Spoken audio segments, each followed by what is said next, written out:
I was putting the final touches on dinner, savoring how the warm, tasty smell of spices was creeping through the kitchen and drifting into every room of this house I'd poured my heart into for months. I stopped for a second, wiped my hands on the towel slung over my shoulder, and took a good look around, feeling a swell of pride at this snug little space I'd built from scratch. Every inch of it, every wall, every floorboard, was fixed up by me, a slow, loving project I'd tackled over the past 2 years since me and Emily snagged this beat-up old place and decided to turn it into the cozy home we'd always pictured. While I waited for Emily to get back from her trip with her buddies, my thoughts wandered off to the past, pulling up those sweet memories I always hold on to. I cracked a grin thinking about the first time I laid eyes on her, 5 years back at her brother Andrew's birthday bash in his backyard.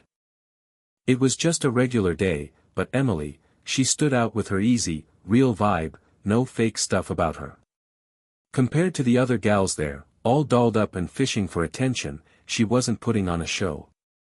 Her charm came out in little things, like the shy way she'd smile or how she'd tuck her hair behind her ear while chatting about how much she loved teaching teens.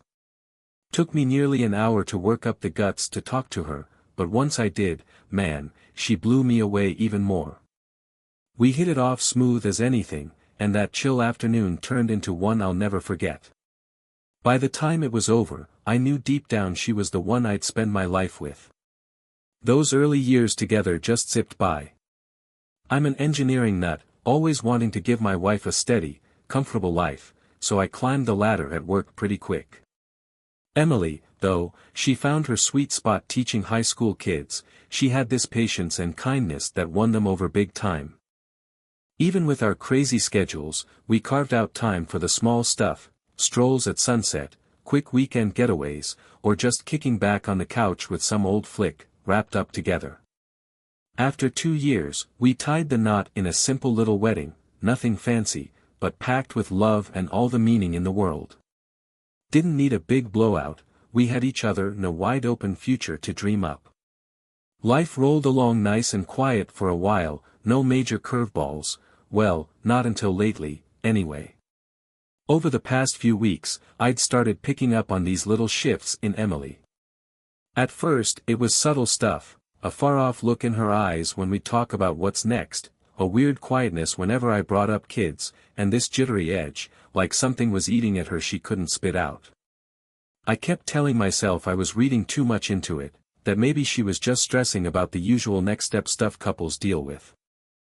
This weekend, she'd taken off with her old childhood crew to celebrate their 30th birthdays a little early. I knew those gals pretty well, especially Sophia, who'd been tight with Emily since college. Sophia's a whole different breed, wild, loves a good party, and runs from anything that smells like commitment.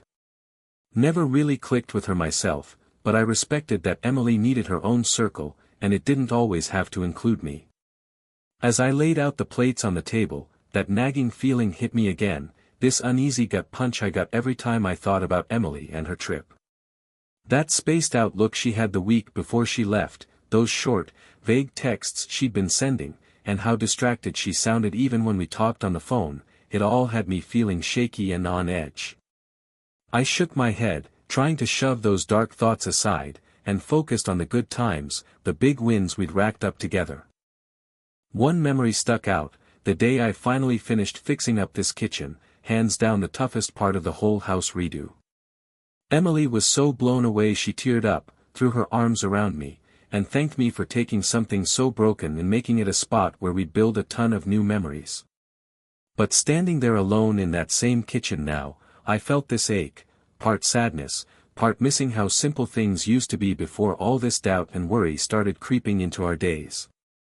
I flicked my eyes up to the clock, figuring Emily'd be rolling in any minute now, and told myself tonight was gonna be a clean slate, a chance for us to sit down and hash out everything we'd been feeling lately.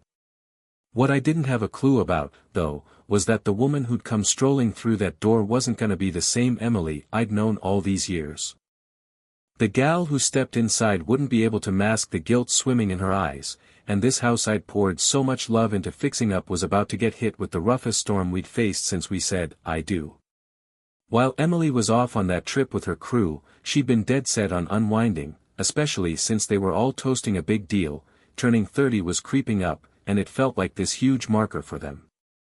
That getaway was their way of waving goodbye to their younger days, like they could shake off all the stress and grown-up junk that had been stacking up. Between the laughs, the clinking glasses, and those deep talks you only get when you ditch the daily grind, Emily figured she could shove her worries about being a mom and what's next out of her head for a bit.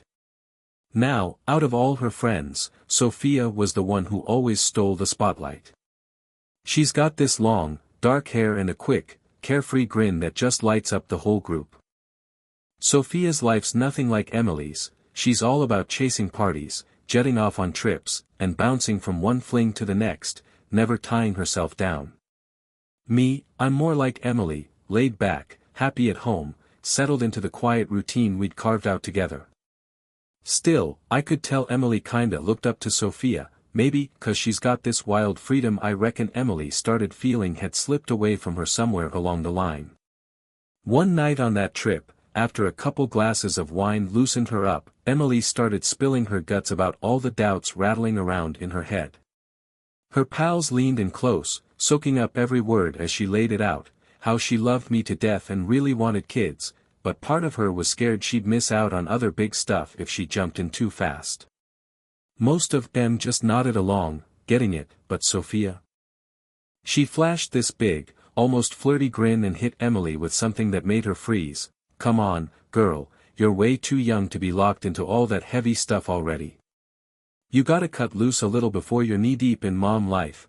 Give yourself one last taste of freedom, you've earned it. Those words from Sophia stuck with Emily, bouncing around her brain for hours after they talked. She couldn't shake this nagging thought, maybe she was letting something big slip by her. It went against everything she'd always stood for, but the idea of breaking out, even just for a second, started pulling at her harder than she wanted to admit. Next day, while they were wandering through this touristy little town, the group plopped down at a packed cafe buzzing with out-of-towners. Sophia, being Sophia, jumped right into a lively chat with a couple guys at the next table. I'd have been squirming if I was there, and Emily was too at first, but Sophia's energy rubbed off, and she started easing into the light, easy back and forth. One of the guys, Logan, zeroed in on Emily right off the bat. He was tall, good-looking, with these bright eyes and a swagger that screamed confidence. His grin seemed to hit every shaky spot Emily was wrestling with right then.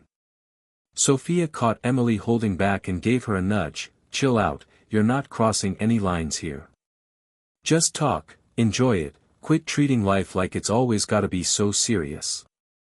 As the afternoon rolled on, Emily let herself get swept up in Sophia's reasoning, telling herself it was just a fun, no big deal moment. She tried to buy into the idea that it didn't mean anything, even though deep down, she knew she was towing a line with how loyal she'd always been to me. That day, every second Emily spent outside her normal routine felt like a little rush. Each big laugh, every look that Logan tossed her way, it was like it flipped a switch, waking up something in her that had been asleep for years. Pretty soon, she couldn't get enough of that feeling, it was like a drug. By the time the sun was dipping low and they were walking along the shore, Sophia pulled her aside and dropped something heavier, with this serious, almost daring edge. Life ain't gonna sit around waiting for you to grow a backbone.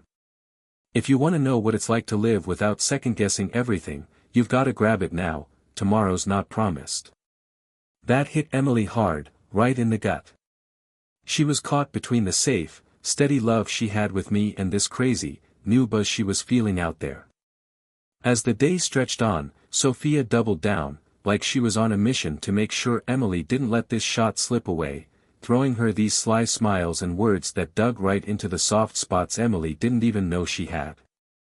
That night, back at the hotel, Emily was getting dolled up for a fancy dinner with her girls, and when she caught a glimpse of herself in the mirror, I bet she stared hard, feeling like a stranger was looking back.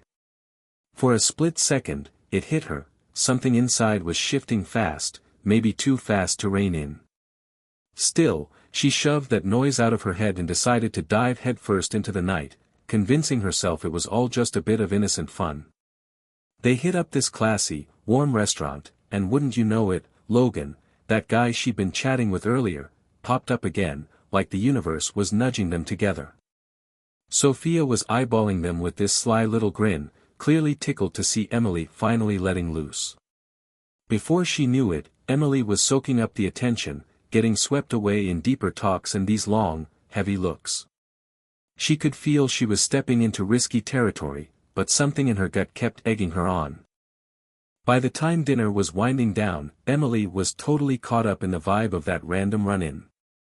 As they headed out of the place, Sophia snagged her arm and leaned in close, whispering something that rocked her world. Live tonight like it's your last shot to feel something new. Tomorrow, you can slip back into your regular life like it's no big deal.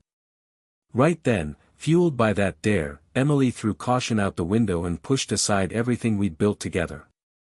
She had no clue, though, that what she did was gonna ripple way further than she ever figured, flipping her whole life upside down.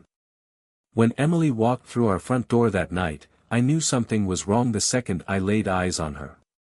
Every nerve in me was buzzing, picking up on how she shut the door real careful and flashed this shaky, half-hearted smile. She set her suitcase down slow, like she wasn't sure about coming closer, maybe sizing me up or waiting for me to say something first. That easy quiet we used to share. It was gone, replaced by this thick, choking silence that weighed on both of us. I was standing by the table I'd fixed up just for her, plates and forks all laid out nice, hoping to give her a warm welcome after her weekend away. But right then, I couldn't shake this heavy ache in my chest. It had been building ever since I started spotting those little changes in her. Emily tried to play it cool, throwing on that breezy act like everything was fine, and she came over for one of her usual post-trip hugs. I couldn't help it, though. I flinched, stepping back from her arms, and fixed her with this deep, sad stare that made her pull away, worry creasing her face. "Liam, you're being weird, what's up?" she tossed out, acting shocked, but her voice wobbled just enough to let some nerve slip through. I didn't say a word at first, just held her gaze, scrambling to find the right way to kick off a talk I knew we couldn't dodge. My heart was thumping hard, hurting like hell, and I could feel the pain I'd been bottling up spilling into my eyes. Finally, I sucked in a big breath, took a step back, and let it out steady but strong. Something went down that I prayed wouldn't, something I never wanted to think could happen. Turns out, it did. Her face went white as a sheet, tears pooling up fast, but she still tried to play dumb, like she hadn't a clue what I was getting at. "What are you going on about, Liam?" "I'm lost here," she said. I dragged a chair out slow and plopped down in front of this dinner I'd put my heart into, now just sitting there, pointless. I steadied myself, digging deep for the guts to say what I never thought I'd have to. "For weeks now, I've seen you acting off, distant, fretting over stuff that never used to faze you." I chalked it up to stress, maybe nerves about our next steps, but something kept gnawing at me, saying it was bigger. She stood there like a statue, barely breathing, while I kept going, keeping my cool even though it hurt like hell. "I got someone to tell you, Emily. I needed to prove I was crazy, that it was all in my head. But I wasn't crazy. I know what you did this weekend." She dropped her head, couldn't even look at me anymore. No more lies, no more fake shock. She knew she was busted, and I could see the shame hitting her hard. My voice shook a little, but I kept it straight and firm as I laid it out. "I've got pictures, Emily, clear as day, no arguing them. The guy I hired didn't sugarcoat it, he gave it to me straight. You can't talk your way out of this. Maybe you figured you deserved a little fling, a taste of something else, but you tossed out all the respect you owed me, owed us and everything we've made together." Emily opened her mouth to say something, but nothing came out, just tears streaming down her face, the guilt she'd been hauling around getting heavier with every word I let loose. I fought to keep my cool, even though you could see the hurt tearing me up inside. "What guts me the most, Emily, is that I trusted you, never had a single reason to question you. I bought into our whole story, our big dreams, and you chucked it all for something so cheap, so quick it barely counts."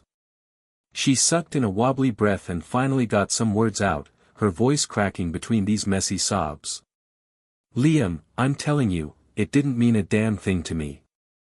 I was all mixed up, feeling pushed into it, scared stiff about what's ahead. It was a dumb slip-up, a weak second I wish I could take back. I cut her off right there, shaking my head hard, not buying it for a minute. So you're telling me you were freaked out about having kids with me, Emily? That you had to go pull this stunt before locking in with me, with our family? You really think that sob story makes what you did any less of a gut punch? She swallowed rough, shook her head, and gave up trying to explain it away. She knew there was no dressing it up pretty, nothing could wipe out what she'd done or patch up the mess she'd made. I turned my head away, my chest squeezing tight again. This awkward quiet settled over the kitchen, and I couldn't help but feel how this spot, once full of good times, laughs, and plans, now seemed icy, empty, like it didn't even belong to us anymore. I swung my eyes back to her, full of this deep ache, but my voice came out solid when I spoke up. I was praying this was all some big mix-up, Emily, but you showed me who you really are, and I can't stick around with someone who doesn't give a damn about what we've got. I didn't say another word, just walked out of the kitchen, leaving her there bawling, drowning in regret. Emily stayed put, wrapped up in all those memories of our best days, figuring out way too late that she'd torched everything she cared about most for one stupid, selfish fling. Next morning, I was up with the sun. Those first soft beams slipped through the living room curtains, painting gold lines across the wood floor I'd sanded down and fixed up years back. I took a slow look around the house, my eyes heavy with sadness. Every nook of this place used to mean something, now it was too damn quiet, like it was whispering back the loss I'd just taken. Still, I knew exactly what I had to do. Emily hadn't slept a wink that night. She was parked on the couch, staring at the wall like it held answers, her heart sinking under all that guilt and shame.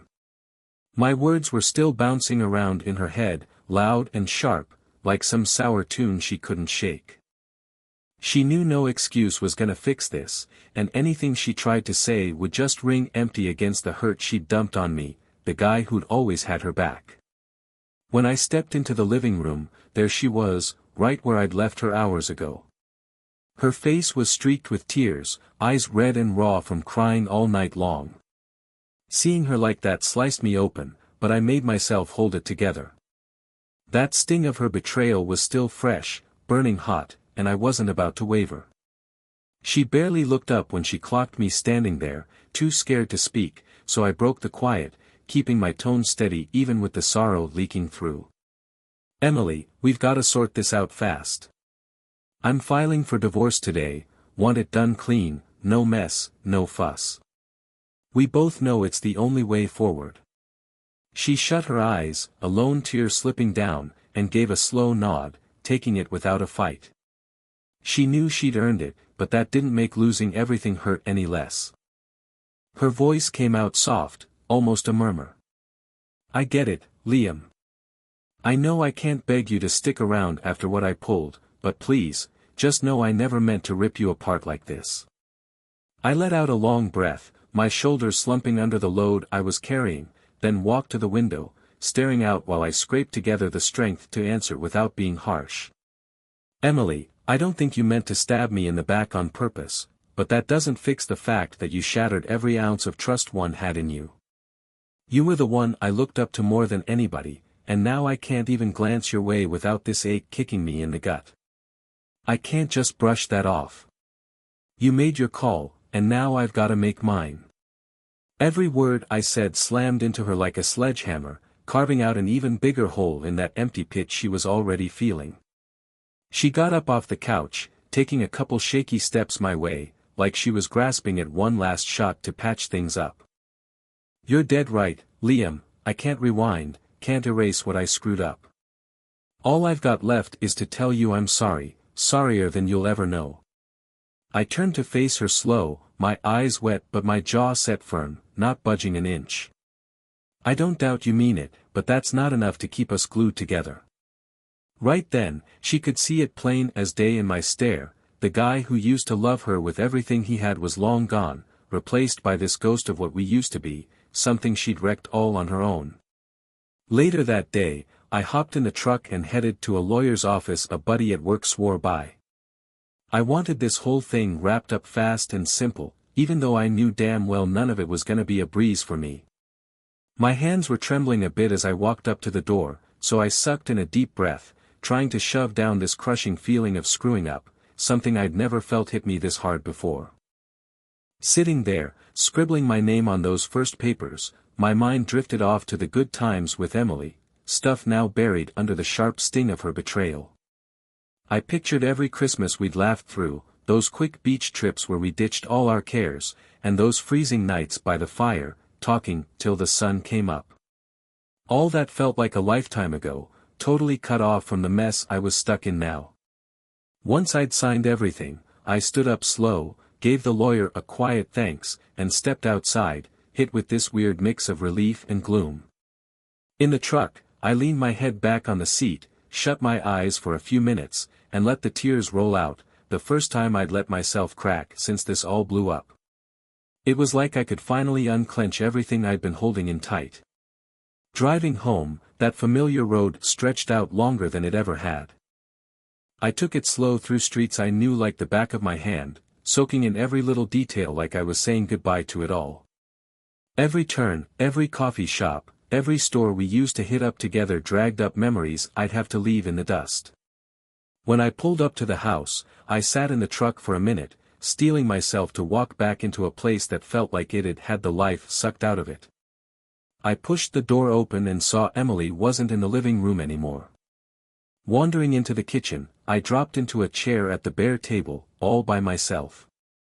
Then I spotted it, an old photo sitting on the counter, just a little snapshot of us grinning, back when things were good. I picked it up, and my chest clamped down hard, tears sneaking out again. In that kitchen I'd busted my ass to build, I could still feel how much I loved her, and how bad that love hurt me now. But even with my heart in pieces, I knew I had to keep going, letting go of a chapter one couldn't claw back.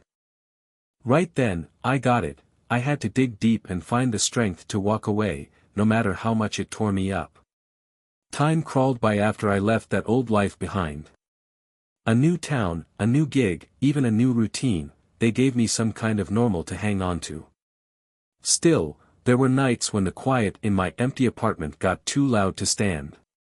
Some scars just don't fade easy, and even though I tried to push forward, the past kept creeping into every lonely thought before I crashed out. One afternoon, after a long shift, I caught my phone buzzing like crazy on the living room table. A quick peek showed it was Andrew, Emily's brother, texting me. He hardly ever reached out direct, so my pulse kicked up a notch as I unlocked it, bracing for some kind of bad news. He started off easy, asking how I was holding up, how the new spot was treating me, then after a little beat, he dropped a line that stopped me cold, "Emily's pregnant, Liam." When I read that text, it was like the air got sucked out of me for a second. This wild storm of feelings hit me square in the chest, shock, confusion, you name it. I kept staring at those words, reading them over and over, trying to wrap my head around it, Emily pregnant. It didn't add up that she hadn't said a word unless she'd just found out herself. Andrew kept typing, laying it out slow, probably knowing this was gonna knock me flat. He said she'd only figured it out recently, and the doc pegged it back to those last days we were still a couple. A lump jammed up in my throat, tight and hard to swallow. It was this weird mashup of being floored, caught off guard, and, crazy as it sounds, a little spark of joy, like something good was poking through all the rubble. For days after that message, I couldn't shake it. I'd sit there for hours, chewing over what to do. Should I reach out, try to bridge the gap, or keep my distance to shield myself from that familiar hurt? Every thought twisted me up, especially since I couldn't dodge how much I still loved her, even after everything she'd pulled. One night, with the city all hushed and still, I couldn't fight the itch to dig deeper. I grabbed my phone, hands jittery, and punched in Andrew's number. After a quiet beat, his voice came through, warm and familiar. "Liam, I had a hunch you'd ring me up. You hanging in there, bud?" I took a big breath and spilled it out, "Honestly, Andrew, I don't even know. This blindsided me. I've gotta hear how she's doing, how she's taking all this. Andrew let out a sigh on his end, picking his words careful. Alright, I'll give it to you straight, Liam. She's pushing to keep her head up, trying to start fresh somehow, but it's rough on her, no question. She wasn't ready for this either, but she's set on moving ahead. She's been seeing a therapist, ditched Sophia and that whole crew, and she's dead serious about turning things around. She knows she blew it big time and isn't looking for you to swoop in, but I figured you ought to know what's up. This wave of softness rolled over me. I could see her in my head, dealing with that news all by herself, figuring I'd want nothing to do with her. My mind wandered back to this old dream of mine. I'd always wanted to be a dad, but I'd shoved that down deep after our marriage went up in flames. Andrew kept talking, picking up on my quiet. Listen, Liam, I'm not saying run back to her. Just letting you know that kid's yours, and Emily's not hiding it. She's leaving it up to you if you want to step into this or not. Whatever you pick, she's good with it. After we hung up, I sat there forever, lost in my head, staring out at the city glowing under the moon. The past came crashing back, but it felt different this time, not just heavy, but mixed with something new, something pulling me forward. Over the next few weeks, I tangled with all those old memories, the sweet times with Emily that still stung because of how she'd stabbed me in the back. But something was changing in me. This fresh feeling started bubbling up, duty, maybe some hope, and even a hint of letting go of the grudge. One afternoon, I was strolling by this little shop, not really paying attention, when some baby clothes in the window caught my eye. On a whim, I ducked inside and started poking around, running my hands over all those tiny outfits. I picked up this pair of little white baby shoes, and a tear slipped out, quiet and slow. Right then, it hit me, I knew what I had to do. The past was set in stone, but the future? That was still mine to shape. That kid didn't ask for our screw-ups, and no matter how hard it'd be, no matter how much I'd have to forgive, I wasn't gonna let my own flesh and blood grow up without me there. In that moment, something clicked, deep and real. Love ain't some flawless, painless thing.